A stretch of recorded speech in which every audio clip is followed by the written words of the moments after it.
Good afternoon. Let us begin our briefing, still an online one. We'll begin with the present situation in the world regarding the COVID pandemic. The epidemiological situation continues to be, and I underscore, I'm talking about all the countries of the world, about the world in general. The situation continues to be difficult according to the Director General of the World Health Organization. The number of cases increases exponentially, and it concerns all countries of the world. The overall number of cases since the beginning of the pandemic, as of 20th of August, has been over 22 million people, and every week the increase in the number of cases amounts to 1 to 2 million people. Lots of countries, taking into account the progressive statistics, not only maintain the restrictive measures but actually make them even more strict. And we are of the same opinion as the experts that the epidemic has a negative effect on the economic situation, and according to IMF, the pandemic costs the world economy $375 billion every month, and of the overall economic losses in the world, according to the results of this year, amount to several $trillion. The countries of G20 have already earmarked over $10 trillion for the fiscal reinforcement of the economy. And we underscore that we see the resolution of this challenge only by means of common efforts of the entire world community. Now, moving on to the help Russia gives to other countries in the fight against this pandemic, and there's lots of data on this. We're not going to dwell on all the details. We'll just talk about several aspects because we will just run out of time otherwise. Today I'm going to talk about the help Russia gives to Uzbekistan and Kyrgyzstan. For the purposes of helping Uzbekistan in the fight against the COVID pandemic, Russia has delivered over 1,000 testing systems from March to July of this year, free of charge. And Ministry of Health and Rospotrebnadzor conduct video conferences with Uzbek specialists on centering epidemiological situation and fight against the COVID spread. On 16th of August, we sent a team of Russian doctors to Tashkent, 38 people in total, and we have anesthesiologists, reanimatologists, infectionists, cardiologists, and others. Throughout this month, they will be providing practical methodological help to the Uzbek colleagues in treating patients with COVID-19 in hospitals in Tashkent region, Samarkand region, Bukhara region, Surkandarya region, Khorazm region, and other regions. We also have planned a visit of the Russian Rospotrebnadzor specialists for consulting Uzbek partners on organizing various anti-pandemic events, and we expect this visit to take place soon, and we hope that the actions we take together with our friends will be of great help to improving the situation in Uzbekistan. And of course, Russia has to provide help to Kyrgyz Republic when it contacted us for such aid, our strategic partner and ally. Since the situation is deteriorating, our government on the 22nd of July decided to provide help to this brotherly nation in the form of immediate humanitarian aid. On 22nd of July, special airplane of Ministry of Defense provided 6 teams of doctors with special equipment, and on 23rd of July, special Air Force of the Emircom Emergency Ministry provided 49 doctors to Kyrgyzstan hospitals. On 26th to Bishkek, we delivered medicine and individual protection equipment, as well as medical equipment, including 31 units for artificial ventilation of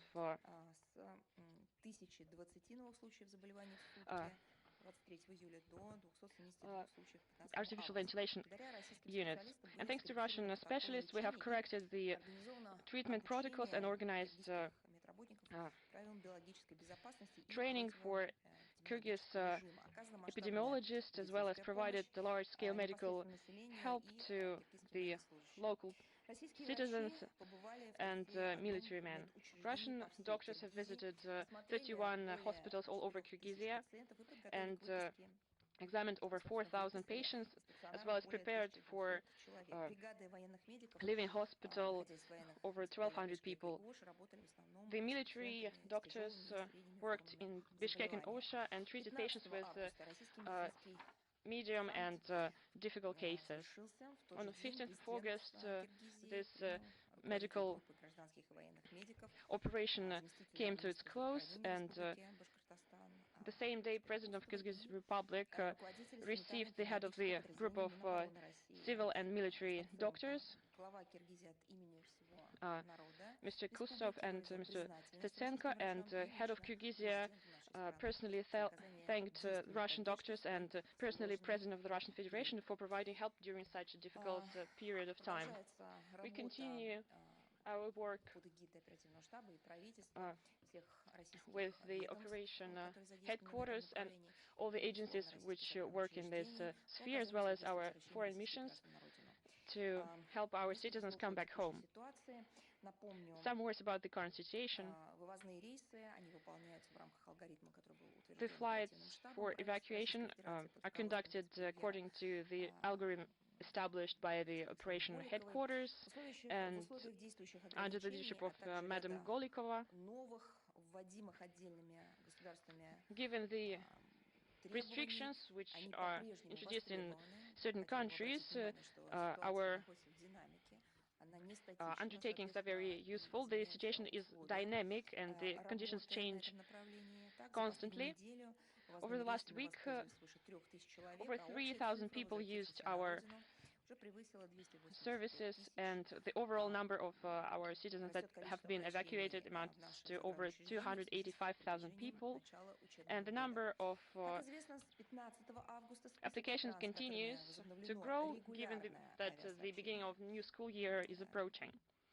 And as you know, on the 15th of August, Switzerland was added to the list of countries we have re-established air travel with, and we have weekly flights from Geneva and Zurich to Moscow and back, organized by Aeroflot and Swiss. And for foreign citizens, we continue to have certain restrictions on entry to the Russian Federation. There is a special order of the government of the Russian Federation of 16th of March, number 635. And I would like to remind you that if these foreign citizens have necessary documents which are in line with the order I mentioned, they can use the ordinary flights to Russia, even if they're not citizens of Great Britain, Tanzania, Turkey, and or Switzerland, or have no residence permit in these countries. And according to the existing program, until the end of August, we have evacuation flights from CIS countries, including Armenia, Tajikistan, Kyrgyzia, Uzbekistan, and also special flights from Turkmenabad in Turkmenistan and Damascus in Syria. And we would ask those who want to use them to contact our foreign mission directly. And now moving on to international affairs, about the Russian external policy activities, and we'll begin with the schedule of the Ministry of Foreign Affairs of Russian Federation, Mr. Lavrov. From 18th of July to 2nd of September, the Federal Agency on the Youth Affairs is conducting the 5th All-Russia Youth Educational Forum, Terra. This is a large-scale forum. Its main theme is, of course, that the Russian youth works hand in hand with youth circles and business circles, and it's a very popular forum. It attracts lots of attention from Russian and foreign communities. And traditionally, this forum involves famous social and political figures of our country, and just in the previous years, the Minister of Foreign Affairs of the Russian Federation, Sergei Lavrov, plans to visit this forum and give a speech there on 23rd August as part of the section Service to the Motherland. Upon the invitation of our Foreign Minister, the Minister of Foreign Affairs of Azerbaijan, Mr. Bayramov, will pay a visit to the Russian Federation on 26th of August. And there will be negotiations between the two foreign ministers, and they plan to discuss a wide range of topics on bilateral, regional, and international agenda. We also have planned meetings between Foreign Minister of Azerbaijan with representatives of the government and parliament of Russia. And now I'd like to say a couple of words that on 21st of August,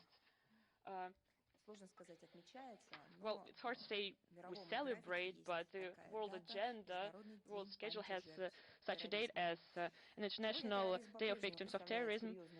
Today, terrorism is still a serious threat to international peace and security, and no country is safe from it. It's important to remember that these crimes, which are qualified differently in different countries, has no justification whatsoever, regardless of who and where commits terrorist attacks. Day after day, terrorists and those who help them continue to cynically violate the basic human rights, the rights of life, and anybody can fall victim to terrorism regardless of their citizenship, nationality, and religion. We are convinced that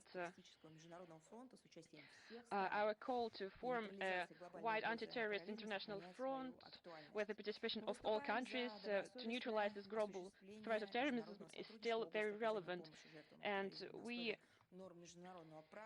think it's important to cooperate and provide help to victims of terrorism based on international law. First and foremost, the UN Charter, without any politicization, double standards, and hidden agenda. And we welcome that UNOCT is conducting the first World Congress of Victims of Terrorism as part of its second counter-terrorist week, and this event has been moved to next year. We think that this platform, this forum, will foster multilateral cooperation in this sphere. Another topic which has received lots of attention all over the world, I'm talking about the fact that on 18th of August, in the capital of Republic of Mali, Bamako, a group of military men military turnover, as part of which they arrested the President, Prime Minister, and other members of government, head of the National Assembly, and some high-ranking army officials, including the Minister of Defense. At present, they are kept in a military garrison in the city of Kati, near the capital, and the rebels control the residence of the head of the state, key government objects, and state TV broadcasting stations. The night of 19th of August, there was a TV declaration by the President Keita, where he announced leaving the position of President and dissolution of government and parliament, and head of the rebellious military men declared that their goal is to form a government of the transit period and conduct new presidential elections, since the present authorities were not up to the challenges existing in the Mali society. UN and the African Union have condemned this non-constitutional change of power and called to terminate all, to release all the prisoners. All members of the ECOWAS declared that they will close the common borders with Mali and to terminate all financial operations. And Moscow is very worried about the situation in Bamako and call upon the Mali social and political powers to resolve the situation peacefully. According to the information we receive from foreign missions, there have been no victims, and we would advise our citizens to refrain from visiting this country for the moment until the situation normalizes and there are some guarantees of security. And now moving on to inter-Afghan negotiations. The main obstacle towards beginning the first round of inter-Afghan negotiations is the fact that the process of prisoner exchange has not been finished. I'm talking about this process between Kabul and armed opposition, and we welcome that the Taliban movement released the entire thousands of prisoners from the Afghan army and police that have been released according to the agreement between the US and the Taliban movement. Unfortunately, lately we hear that there are new difficulties emerging on the way towards peaceful resolution, and we're talking about release of 6 specific personas from the militants list, which were involved in terrorist attacks against foreign citizens, as well as the fact that Kabul recently put forward a new point that they want the release of 2 dozen Afghan special forces officers. And we hope that this situation will be resolved and the peaceful dialogue will be launched. We believe that the inter-Afghan negotiations is for the best interest of Afghanistan as well as its partners. Now moving on about the special envoy of the American President's statement, which was published in the Japanese publication Nikkei, where they talk about the issue of prospects of deploying in Asia-Pacific region the future American missiles of interim range, which were previously prohibited by the INF Treaty.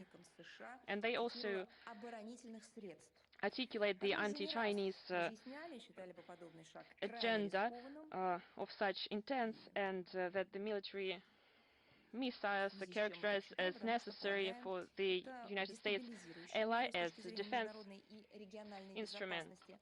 We have commented time and again that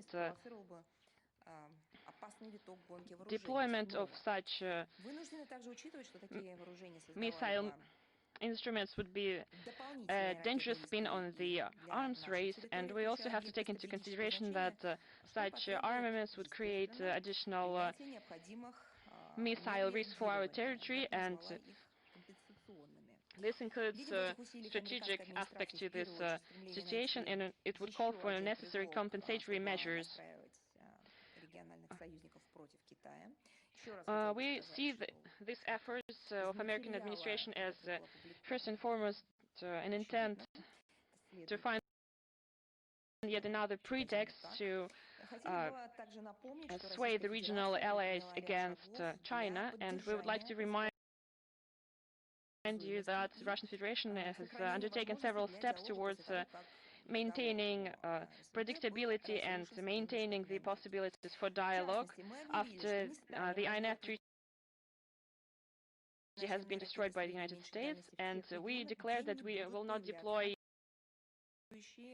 on-the-ground missiles of medium and small range in the regions where such armaments of American production will not be placed. And this includes the Asia-Pacific region.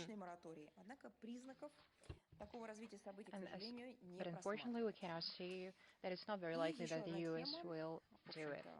Another topic that is related to the previous one. The first foundational doctrine of the U.S. space power has been published, and it outlines priorities and lines of work for this new military power of the United States, as well as the ways to implement it. This document confirms the aggressive approach of the Washington in outer space, and it is aimed to achieve superiority and even supremacy in the outer space. And the outer space is considered by the United States solely as an arena for military action. It is necessary to take note of the doctrinal provisions that are aimed to focus the space power to carry out military operations in outer space, not only to deter but also to coerce. And they also outline measures to limit access to adversaries in the outer space, as well as to the necessity to decrease the effectiveness of the military capacities of the adversaries on the ground as well as in cyberspace. Moreover, the space power will be able to carry out defensive operations, including active defense as well as offensive ones, including preventive ones. And in order to impose the will of the United States, the space power will be able to use force, including and quote-unquote, for physically destroying adversary military capability, or to use the force in the outer space, in space, or to space. It is possible to use military space potential to target ground-based sites in any part of the world, meaning against any state. They also are aiming to improve the space power to train military personnel to carry out orbital operations, as well as the space battle management and space electromagnetic warfare.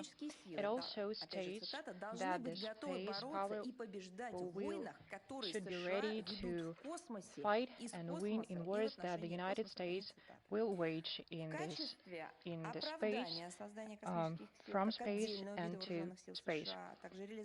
As a justification for creating the space power as a new form of military power of the United States, and that will undermine the international stability, Washington once again uses its usual tactic for shifting the blame. Once again, they're telling about certain potential adversaries of the United States in the outer space that are trying to carry out emergence of an advanced development and proliferation of a wide range of counter-space weapons in the orbit of the Earth. It is very telling how cynically Washington says that those military operations, including offensive ones, are presented as compliant with the international law and the Space Treaty of 1967. Probably nobody in Washington has ever read this document, but it provides for peaceful purposes of the use of the outer space. In order to legitimize this destructive policy in the outer space, the space power will focus on creating the standards of behavior in the outer space that are based solely on the interests of Washington. We're talking about the norms of responsible behavior for fighting in the outer space, and that is based on the so-called rules-based world order. Meanwhile, Russia prioritizes the peaceful use of the outer space as well as the prevention of the arms race. Unlike the United States, we are not trying to achieve superiority or supremacy. Conversely, we are interested in maintaining strategic balance in order to enhance international security. There is a key initiative by Russia and China about prevention of the placement of weapons in outer space, the threat of use of force against outer space objects. And we believe that any concerns should be overcome via negotiations, including on the document that Russia and China have proposed at the disarmament conference, and we will go on we will continue our active and results-based efforts in this area. And of course, we are following very closely all the aggressive attempts by Washington, thoroughly analyzing all possible consequences. And we have a possibility to overcome mutual concerns under the Russian-American work group on space security that had its first session in Vienna on 27th of July this year. And we're committed to further discussions in this area. Another topic, not a very pleasant one. Recently, Latvia has celebrated in a big way the 100th anniversary of the Treaty of Riga. It is lamentable that once again the Latvian authorities use this pretext to impose its biased interpretation of historical events aimed to enhance anti-Russian hysteria. We are convinced that it is in the interest of both peoples of our countries that share close ties geographically and historically that it would be necessary to create and enhance bilateral relations based on good neighborhood and mutual respect. We hope we will be able to find some common ground.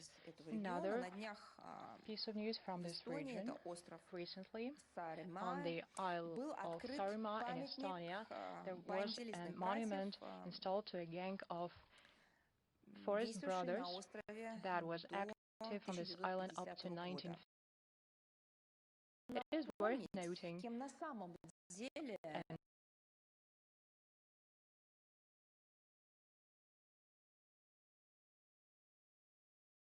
reminding you about the true identity of those forest brothers that are portrayed in the Baltic region as national fighters for freedom. This group mainly consisted of underground ex-Hilfspolizei executors and Wehrmacht officials that during the Second World War carried out massacre against Jewish population and killed concentration camp prisoners. For example, such criminals like Ilp also was a part of this group, and they actually kept on doing what they did during the war in the peaceful times, and their actions affected many representatives of the civil population of Estonia. Well, it is grateful that now when we're celebrating the 75th anniversary of the great victory over fascism, Estonia is choosing as idols very questionable characters, and all that in order to keep afloat the anti-Russian rhetoric. We know who's behind that. It's worth noting that the Speaker of the Estonian Parliament delivered a passionate welcoming speech when opening this monument, and we hope that the competent bodies of the UN, OSCE, the Council of Europe, and Estonia's EU partners will give its assessment of that. Another piece of news from Ukraine, and we were asked to comment that the National Council of Ukraine on Telecommunications reported that 4 Russian channels, Oratory Planet, Russian 1, and TV Mirror and TNT, are no longer broadcast in a canteen in a resort village of Horley in Kherson region following a complaint. Well, it looks like this operation has been a large-scale one, and the council published a document, the whole press release, stating that they had an awareness-building talk with the director of this canteen. I wonder what's next. Apartment raids and awareness-building talks with the residents of those apartments following denunciation So what is even possible now that some documents on the rights of national minorities are in place that protect the rights of national minorities living in different countries? So what else can you come up with? It is evident that this operation is an attempt to show great successes in this area, but the way Kiev is fighting dissenting voices, violating all norms in this area, it really looks like notorious totalitarian practices of the 20th century. At the same time, Kiev authorities ignore and turn a blind eye to the interests of Ukrainian citizens and their necessity in Russian media product, blatantly violating the right of the Russian-speaking population to have a free access to information in their own language. And it's all is happening against the background of the ongoing repressions against unfavorable media and journalists whose work has life life-threatening. The murders of Andrei Stanin, Anton Voloshin, Igor Kornik, and others of 2014 are still unsolved. Unfortunately, Kiev is not as passionate about investigating those crimes as in its attempts to cleanse its information space. Because there are much more cases of that kind. And we hope that we will be able to see more efforts from competent international bodies and human rights NGOs efforts in this regard. Recently, the world will celebrate, maybe not celebrate, but also wish all the best to Uruguay. With its Independence Day, Uruguay is a truly marvelous country with a wonderful history that is full of heroic acts based on national spirit and the wish desire for self-identification and self-fulfillment. Today, under very challenging circumstances, we are able to advance our cooperation with this country thanks to a solid base that we already have. And over the recent years, contacts between competent ministers and departments have been intensified. We have also amplified our cooperation in a number of other areas like public health and social security. If everything works out, our country is planning to hold bilateral political consultations and a meeting of co-presidents of Russian Uruguayan Joint Commission on commercial and economic ties. So these are plans, and I hope that they will be fulfilled. We appreciate highly the high level of our cooperation with Uruguay, and on behalf of the Ministry, I would like to wish the people and this country all the best, peace and prosperity. Okay, so now let's move on to question one of the most popular ones that we received today is related to the wish the intent of the United States to initiate the process to resume sanctions against Iran. And TASS is asking us, the United States are initiating under the UN Security Council a process to restore sanctions against Iran. What is your take on that?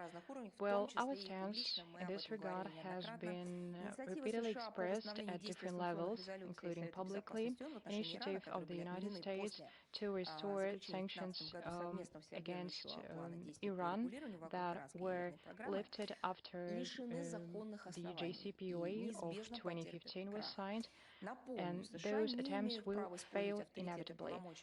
I would like to remind you that the United States has no right to use the influence and mandate of the Security Council for its egoistic and interests, and they also can be considered anti-Irani. The United States is blatantly violating Resolution 2231 when, starting from May of 2018, the United States unilaterally withdrew from the JCPOA and restored national sanctions against Iran and started putting pressure against other countries, prohibiting them to fulfill their commitments under the JCPOA. Russia condemns the U.S. attempts to destroy JCPOA and undermine Resolution 2231. We believe it's irresponsible behavior that can result in a grave crisis at the UN Security Council. Yet, unfortunately, it looks like that our American colleagues, I don't care about it, and we are convinced that those attempts to restore the sanction will fail, and similar attempts have failed recently, including draft resolution by the United States on introducing an arms embargo against Iran. And instead of drawing lessons out of this, the United States are trying to enhance the tensions. And I would like to emphasize one more time that it is illegal. Interfax agencies asking us on the August of 19, the head of the Petroleum Facilities Board announced that oil production facilities, including export terminals, will resume its work. What's your take on that? Hydrocarbons are the main source of well-being of Libya and its people. As a result of the oil production blockade starting from the 18 January of this year, and that has deeply affected the Libyan economy, provoking losses of over $8 billion.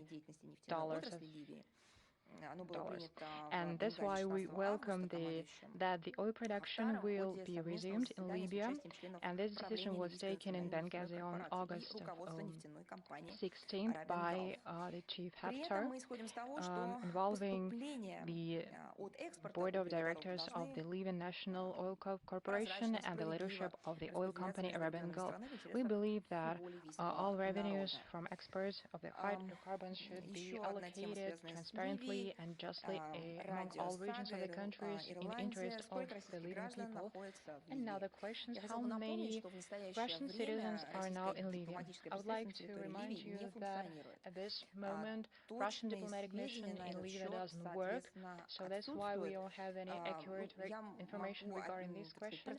But I can only give you the information provided by the Embassy of Tunisia, about Embassy of Russia in Tunisia, that represents the interest of Russian Federation in Libya.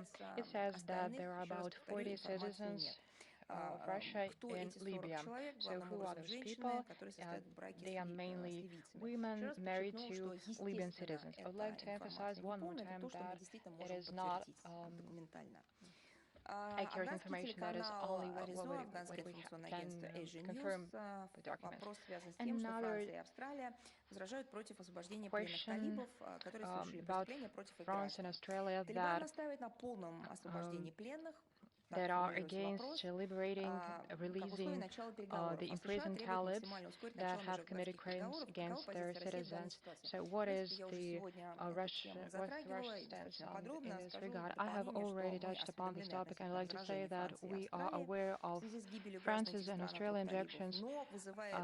However, it is surprising that France and Australia don't want to take into account that unless the issue of prisoners exchange is solved, the peace dialogue will not start, and that may result in further violence and further victims among civil population of Afghanistan. Another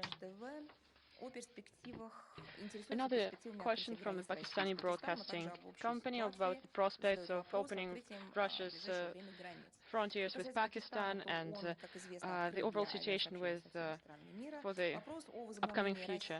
As far as Pakistan is concerned, of course, it is, as you know, open to air communications with all countries of the world. Information about renewing the air travels with Russia, with this country, something we do not have, and this aspect is in the competence of the operative headquarters on preventing the introduction and spread of the COVID infection on the Russian soil. And as far as we know, Russian side is not planning to reestablish this air travel in the upcoming future, any time soon. And towards Pakistan, we apply the same rules as apply to all countries, with the exception of Turkey, Great Britain, Tanzania, Switzerland, and apart from the official information, we have nothing else to add, and that will be all, and thank you very much, and I wish you good health and success.